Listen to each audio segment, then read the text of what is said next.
How's it going, Josh? Thanks for doing this. Congratulations on becoming a dad. Just how has it changed life for you over the past few weeks? Thank you.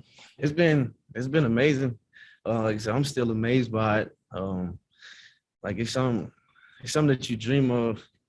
You know what I'm saying? But I'm honored that it came this early.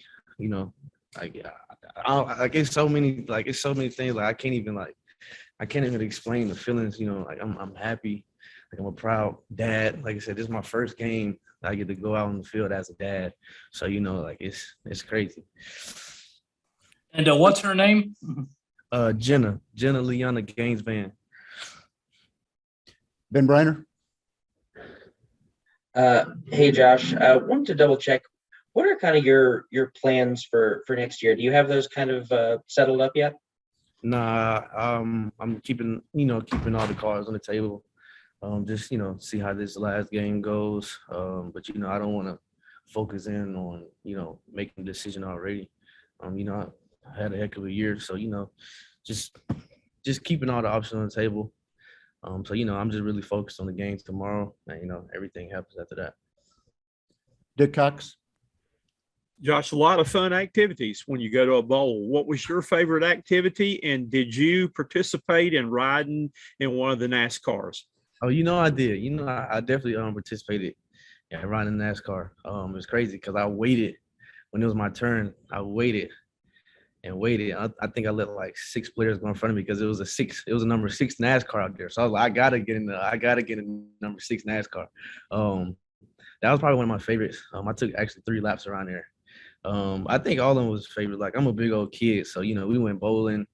They had a basketball hoop in there, so I was up in there playing basketball. The shopping spree. I'm trying to find stuff for baby girl. So I'm just enjoying my time up here. It was pretty awesome. Mike Yuba. Josh, when you think of South Carolina receivers, I don't think from the national standpoint people understand the talent that has come over or come out of South Carolina over the last couple of years, especially when you think of Debo and Brian Edwards and Shi Smith. What does it say about the talent here, number one? But number two, what is it that separates you guys, you think, that allows you guys to be able to have the success that you have? Credit to, Debo, Brian, Shi, like those some studs, and I got the honor to learn behind those cats while I was here. But, I think what separated us, I'm saying, like, not saying like we probably the best receiver corps in the nation. We believe that. But, other people have other ideas and options, try to label us. But, I feel like something that kept us, separated us, everybody thought that South Carolina didn't have no receivers this year. That was the talk around the town before the season started all spring. Like we didn't have nobody, like we couldn't do anything. And, it just made us more hungrier. And we came out this year and, we proved everybody wrong. So, it's an honor to play for the University of South Carolina. Like I said, when we had a lot of guys go out there and make plays this year, and it showed. Ben Portnoy. Josh, you mentioned just how excited you are to get to be able to play a game as a dad for the first time this week. Just, I guess, how would you kind of put those emotions into words? And I guess also, is there anyone on the team that gets like first dibs on babysitting or anything like that? Or is there anyone who's kind of the top of the list? Like I said, it's exciting. Like it's a dream come true that you get to go out there and play for your child. You know what I'm saying? So it's just, I get an honor to do it on the last game of this season in a bowl game, which is basically like a little championship game for us. It's a lot of emotions. I don't even know. I probably might be so emotional. Probably when I step on the field, I might shed some tears. Especially if I get in that box. It's a whole bunch of emotions that I really can't explain. And who gets first dibs on babysitting? I don't know. I feel like I need to just sit back and have a whole clipboard of the players that just line up. And, what can you do? What can you do? I don't know. I might have to do something like that because I don't know.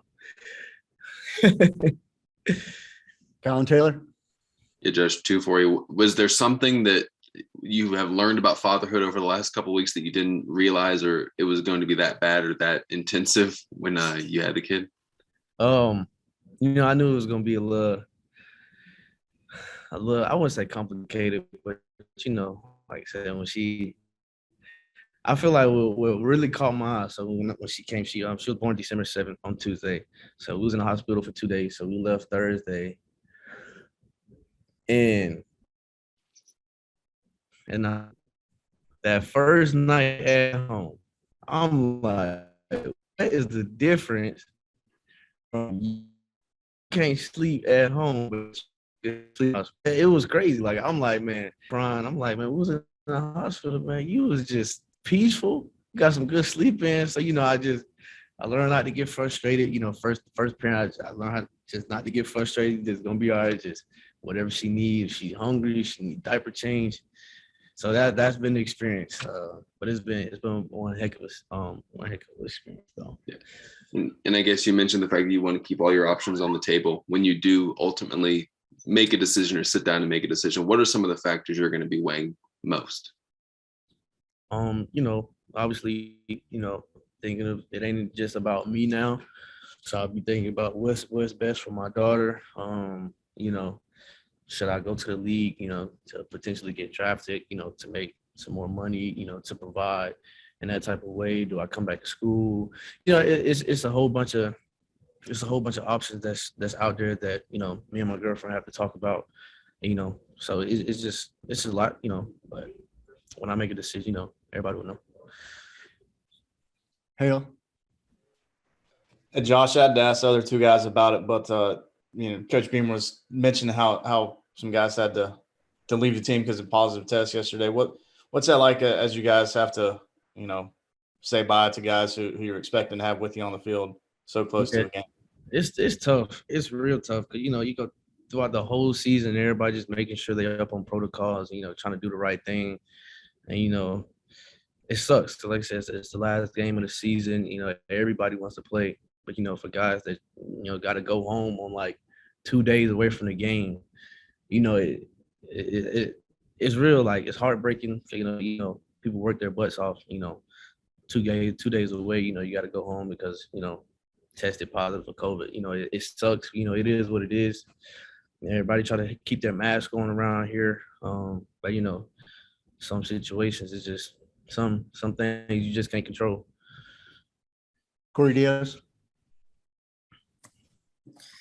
Yeah, Josh, and as a follow up to just your thought process on staying or leaving, in terms of the conversations that you have with the evaluators and things like that as it pertains to the NFL draft, what can you share with us about those conversations? Just what have you been hearing about yourself and your standing with the NFL draft?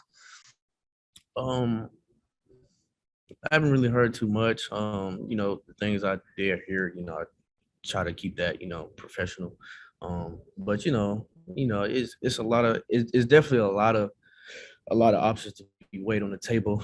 So with all that in the back of my head, well, I wouldn't even say in the back of my head, all that stuff in my head, just trying to really just focus on what's really important right now.